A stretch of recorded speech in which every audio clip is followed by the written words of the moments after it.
The mesa to the east caught the first light before anything else did. It turned a deep copper, almost the color of dried blood, and held that color for exactly as long as it took the sun to clear the ridge. After that, everything went pale and flat and ordinary again. The scrub, the broken ground, the line of fence posts Callum Dre had spent 3 days driving into the caliche back in April. The wind coming down off the high ground carried the smell of pine and something older beneath it, something mineral and dry that he associated, without quite understanding why, with the feeling of being very far from anything that could save you. He had been awake since before the mesa changed colors. He usually was. The morning had started the way most mornings did out on that stretch of territory. Coffee thick enough to slow a spoon, the sound of his cattle moving somewhere past the far pasture, and the particular kind of silence that settles in just before a day decides what it intends to be. There were mornings out here that felt like an apology, and mornings that felt like a dare. This one felt like neither. It felt like something waiting. Callum was 43 years old.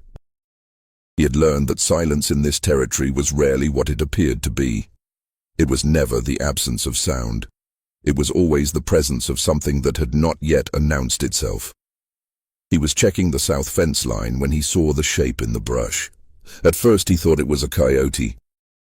The grass near the dry creek bed grew in dense, tangled patches that time of year, and animals liked to press into it when the heat started climbing. You could walk within 10 feet of a sleeping coyote and never know it was there. But a coyote would have moved when he drew close. This shape stayed still. He pulled the roan to a stop about 30 feet out and watched for a full minute without shifting in the saddle. It was a child. A girl from the look of it, no older than 7 or 8. She was curled into herself against the base of a juniper, her knees drawn up, one arm tucked under her head. She wore a buckskin dress that was torn at the shoulder, and her feet were bare and dark with the kind of dust that accumulates over distance. She was breathing. He could see the small rise and fall of her ribcage from where he sat. But she didn't stir when his horse shifted weight. If this story is already pulling you in, subscribe to the channel and you'll get a new one every single week. Callum sat on the roan for a long moment without dismounting. He was not a man who made quick decisions. His neighbors, the few that remained after the dry years stripped the valley of optimism, would have said that about him without meaning it unkindly. He thought things through.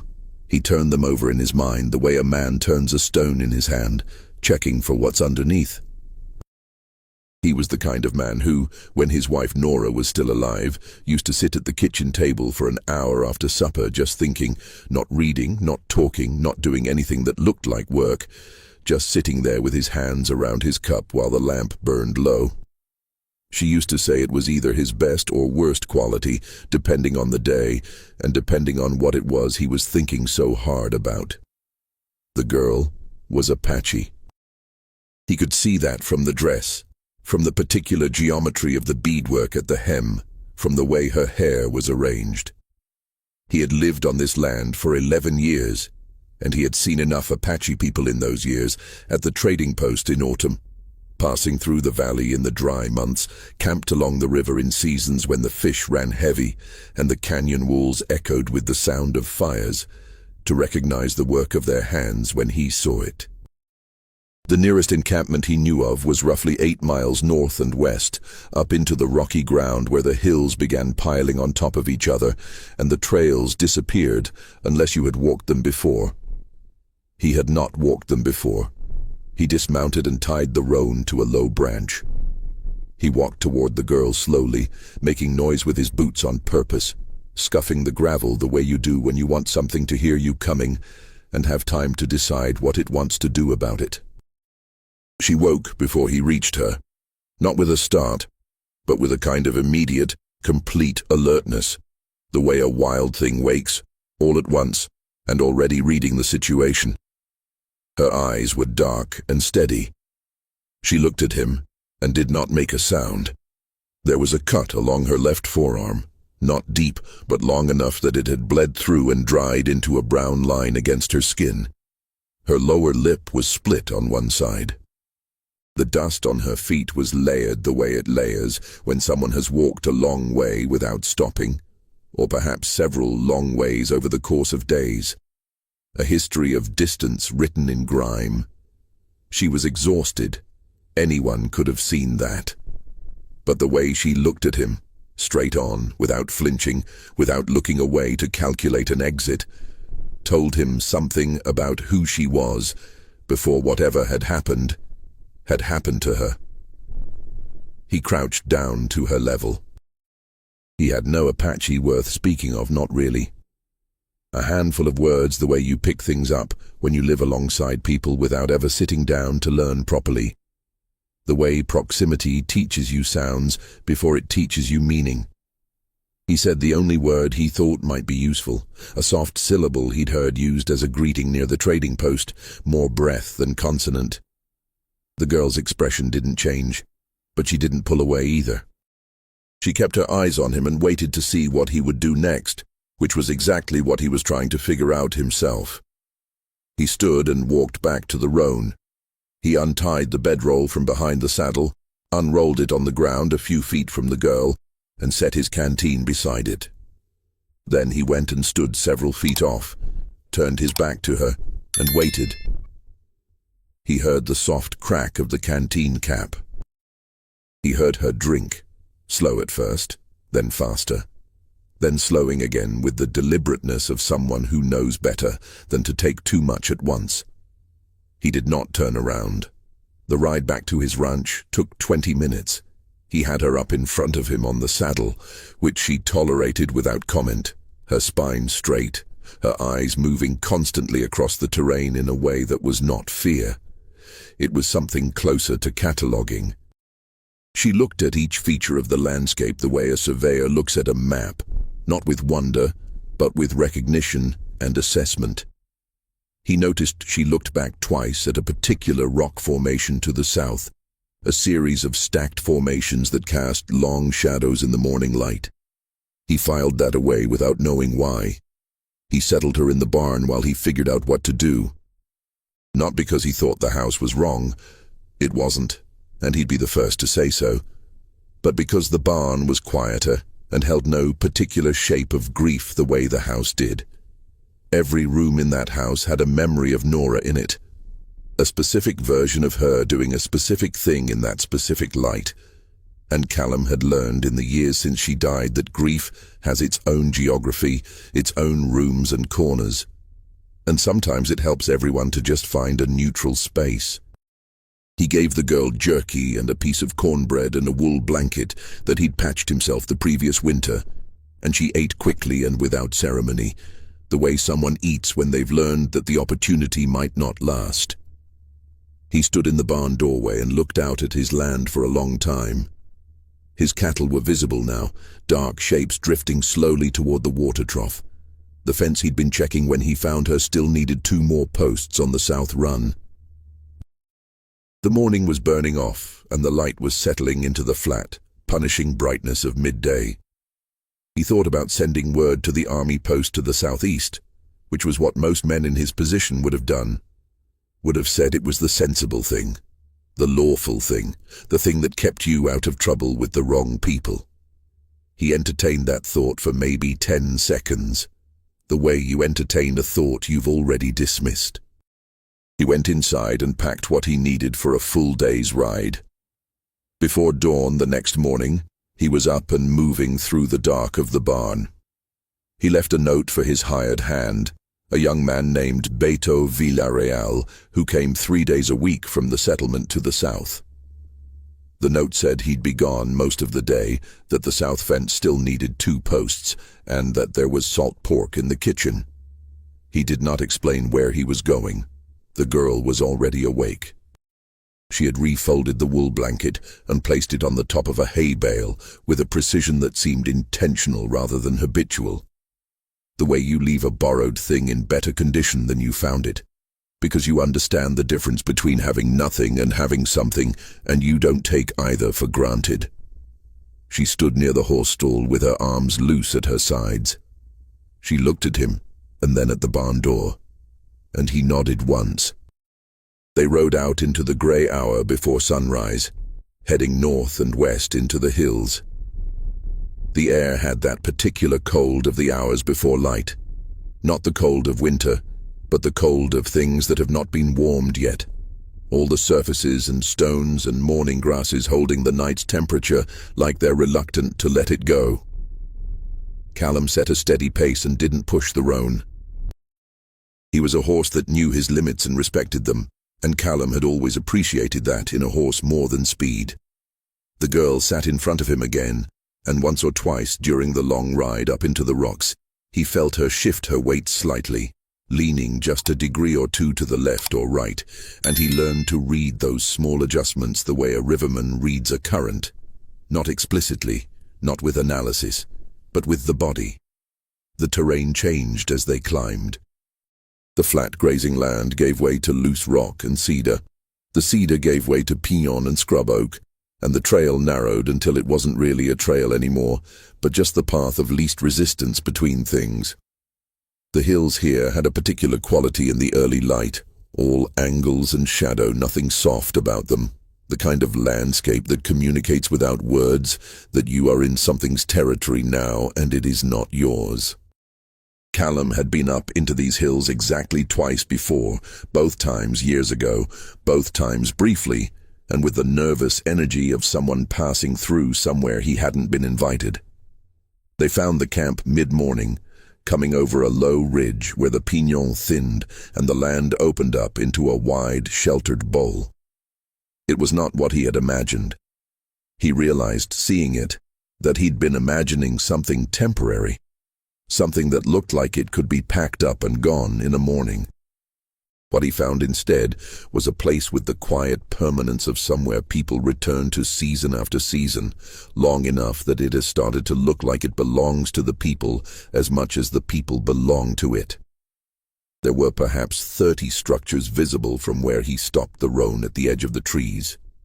Cooking fires, the sound of children, dogs at a careful distance, watching him with the watchfulness of animals that have learned exactly how far is safe. He counted at least a dozen people before his count was interrupted.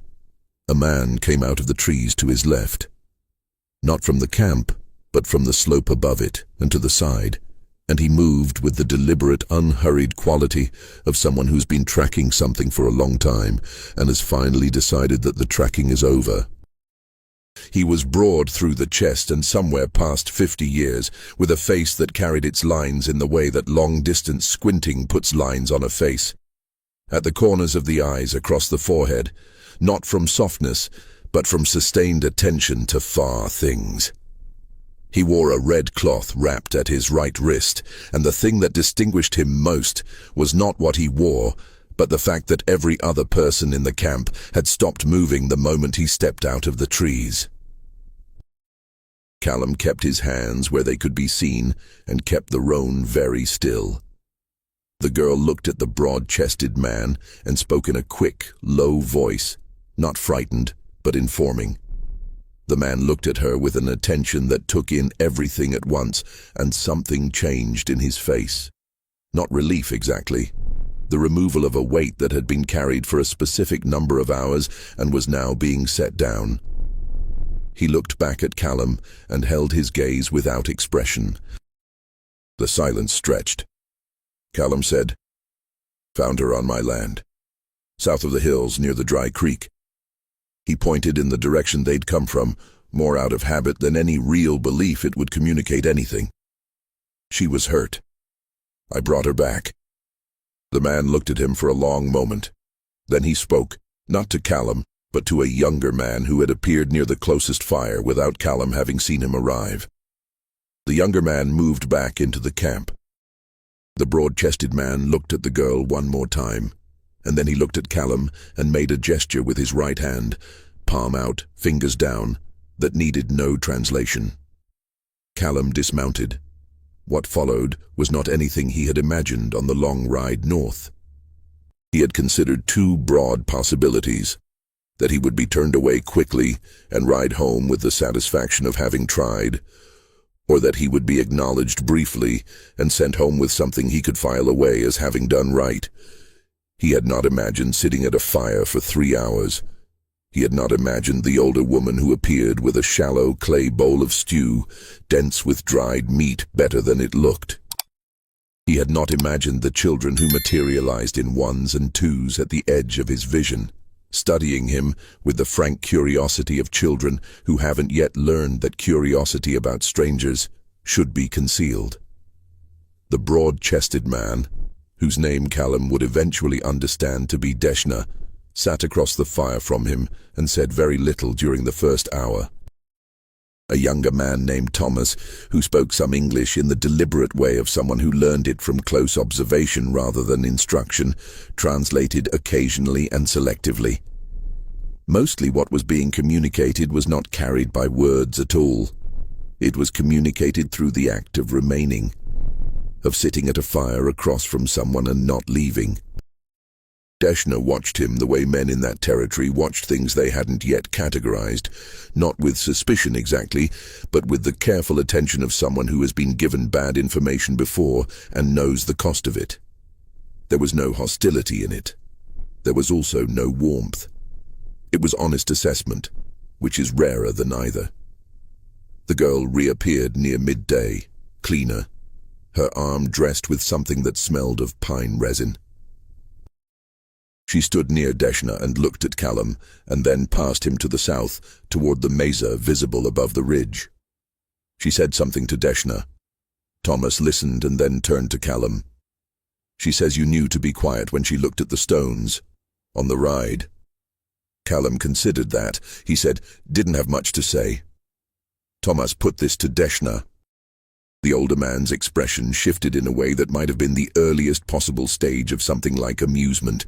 Not a smile, but the thing that comes before a smile decides whether it's going to happen. He spoke. Thomas said, he says that is unusual, for a man with land. Callum let that observation stand without trying to qualify it.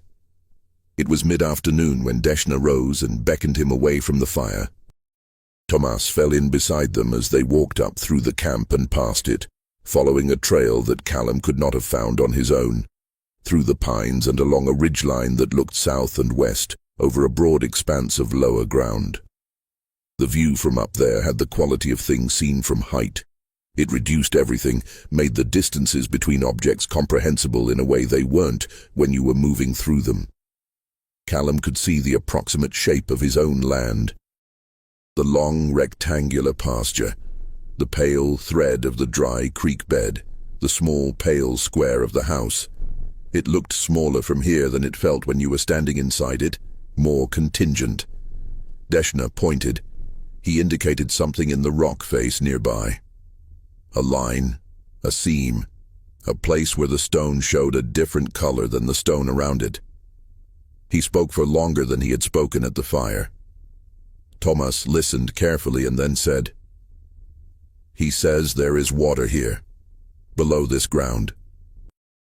It comes from the same source as your dry creek, but it goes deep before it comes back up. There. He pointed to a location on Callum's land, not in the creek bed but east of it, near a low, flat stretch of ground that Callum had always thought of as the useless section of the east pasture because it collected hardpan and nothing grew well in it, and it didn't drain right. If you go down 20 feet, maybe a little less, you will find water that does not stop when the rains do. It runs from the deep rock. It has been there longer than this camp. Callum stared at the spot Thomas was pointing to. He said slowly, how long have you known that? Thomas asked. Deshna's answer came without hesitation. Thomas said, he says his father's father knew it. It is not a secret. It is only something no one asked about. Callum took his hat off and stood there on the ridge with the wind moving over the high ground. He thought about the 3 dry seasons he had pushed through since the creek started going thin in late summer. He thought about the year he had sold a quarter of his herd at prices he wouldn't tell anyone because the water couldn't sustain them. He thought about the nights he'd sat at the kitchen table doing arithmetic that never came out right. 20 feet down, maybe less. He'd had the water under him the entire time. Deshna spoke again without waiting for Callum to finish thinking. Thomas said, "He says there is one thing. Below your east pasture and the ground nearest the big flat stones, there are people buried. People from before. He asks that when you work that ground, you leave the stones as they are. Do not break them, do not move them from where they sit." Callum knew exactly what stones Thomas was describing. There was a section of the east pasture where a series of flat, wide rocks sat in an arrangement he had always assumed was natural. The kind of thing the land produces over centuries of freeze and thaw and pressure. And he had walked around them for 11 years because they looked like they were where they were supposed to be. He said, "I wasn't planning on moving them."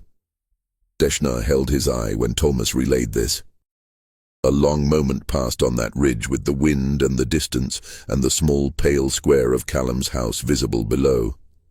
Then Deshna gave a single, slow nod, the kind of nod that is not agreement, but acknowledgement, the kind that means, "I have heard you, and I am choosing to believe you." They walked back down to the camp in the long, slanted light of late afternoon. At the place where the trail curved back toward the tree line, at the edge of where the camp began and the open ground ended, Deshna stopped. He turned. He said something short and deliberate, and Tomas took a moment before he translated it.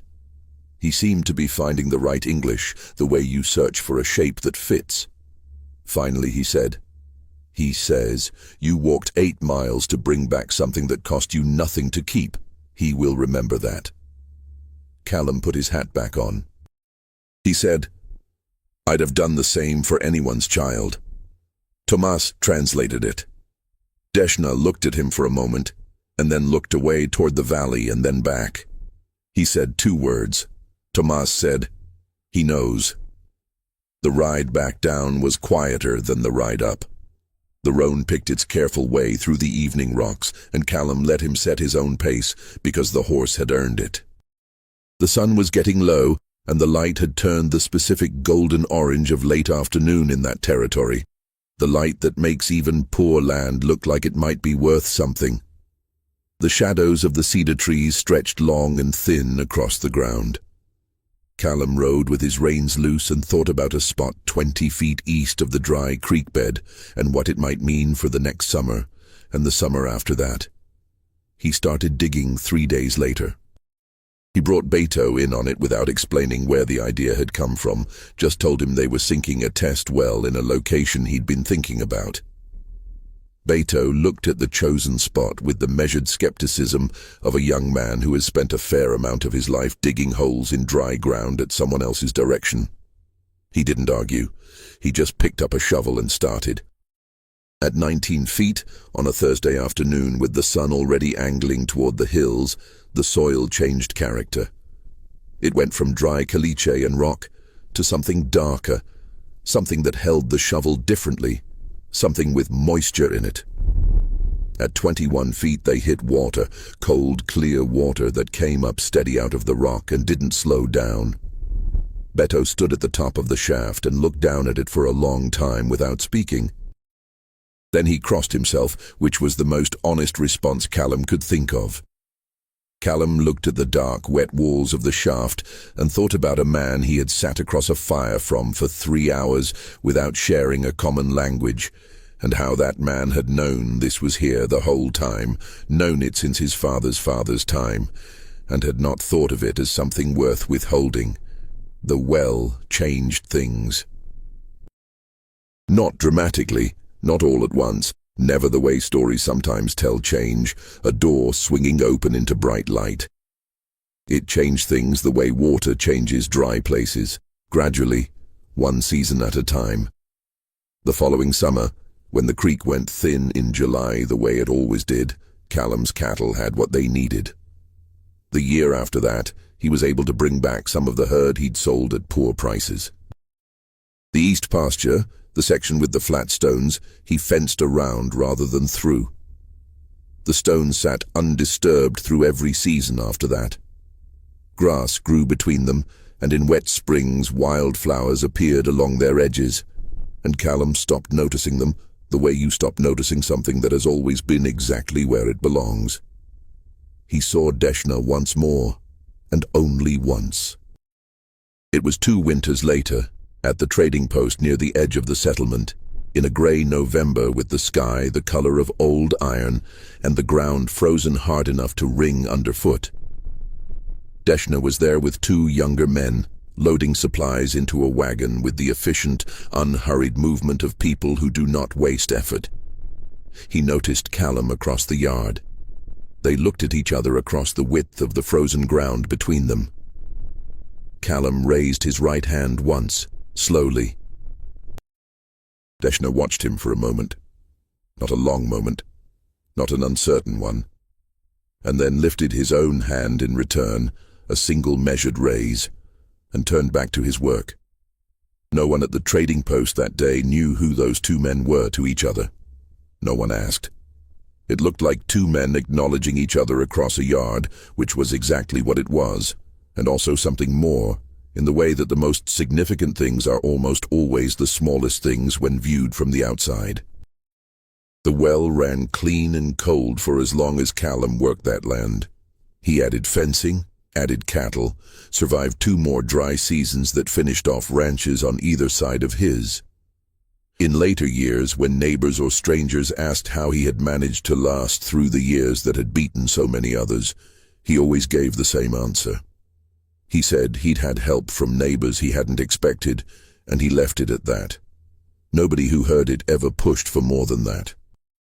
And the ones who knew him well enough to guess at the rest also knew him well enough to know that some stories are told in full, and some stories are told by the shape of a man's silences, and either way, they're told. Share this story if it meant something to you, and leave a comment telling me which part stayed with you longest. I read every single one.